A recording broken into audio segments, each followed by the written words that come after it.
बातमी मुंबईमधून आहे। मुंबईतील सागरी सुरक्षेमध्ये वाढ करण्यात आलेली आहे। नववर्षाच्या पार्श्वभूमीवर मुंबई पोलिसांकडून खबरदारी घेण्यात येते। मुंबईतील सर्व महत्त्वाच्या सागरी किनाऱ्यांवर एकूण 18 बोटी सशस्त्र पोलीस अधिकाऱ्यांसह तैनात करण्यात आलेल्या आहेत आणि या 18 बोटींवर 31 डिसेंबरच्या सकाळपासून 1 जानेवारीच्या सकाळपर्यंत 24 तास पोलीस अधिकारी सुरक्षेसाठी तैनात राहणार आहेत।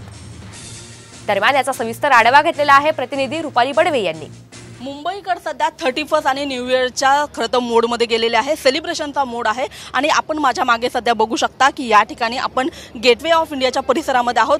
सगळे जे मुंबईतले पर्यटक आहेत ते आता सध्या आपण पाहत आहोत की अलिबागच्या दिशेने रवाना होत आहेत। न्यू इयर आणि 31 हा एकूणच जल्लोषाचा दिवस असतो आणि त्याच अनुषंगाने आता मुंबई पोलीस देखील सज्ज झालेले आहेत। मुंबईच्या जे सगळे किनारपट्टी आहे, बीचेस आहेत, या ठिकाणी मुंबई पोलीस जे आहेत तैनात असणार आहेत। मुंबईच्या खास करून वरळी सीफेस असेल किंवा मग गिरगाव चौपाटी असेल, गेटवे ऑफ इंडियाचा परिसर असेल, आक्सा बीच असेल, भाऊचा धक्का असेल, या सगळ्याच भागांमध्ये मुंबई पोलिसांच्या वतीने जवळपास 18 ज्या बोटी आहेत त्या तैनात करून ठेवण्यात आलेल्या आहेत। या प्रत्येक बोटीवरती खरं तर पोलीस अधिकारी सज्ज असणार आहेत, त्यांच्यासोबत काही हवालदार सुद्धा असणार आहेत, शस्त्रधारी हे सगळे हवालदार असणार आहेत आणि याच अनुषंगाने सगळ्या बीचेसवरती सुरक्षा कशी राहील या अनुषंगाने खरं तर हा मुंबई पोलिसांचा हा प्रयत्न असणार आहे। मुंबईकरांच्या या सेलिब्रेशनमध्ये कुठेही अडथळा निर्माण होऊ नये यासाठी म्हणून मुंबई पोलिसांचा खरं तर हा प्रयत्न आहे आणि त्याच अनुषंगाने सध्या संपूर्ण मुंबईच्या किनारपट्टीवरती मुंबई पोलीस सज्ज झाल्याचं पाहायला मिळत आहे।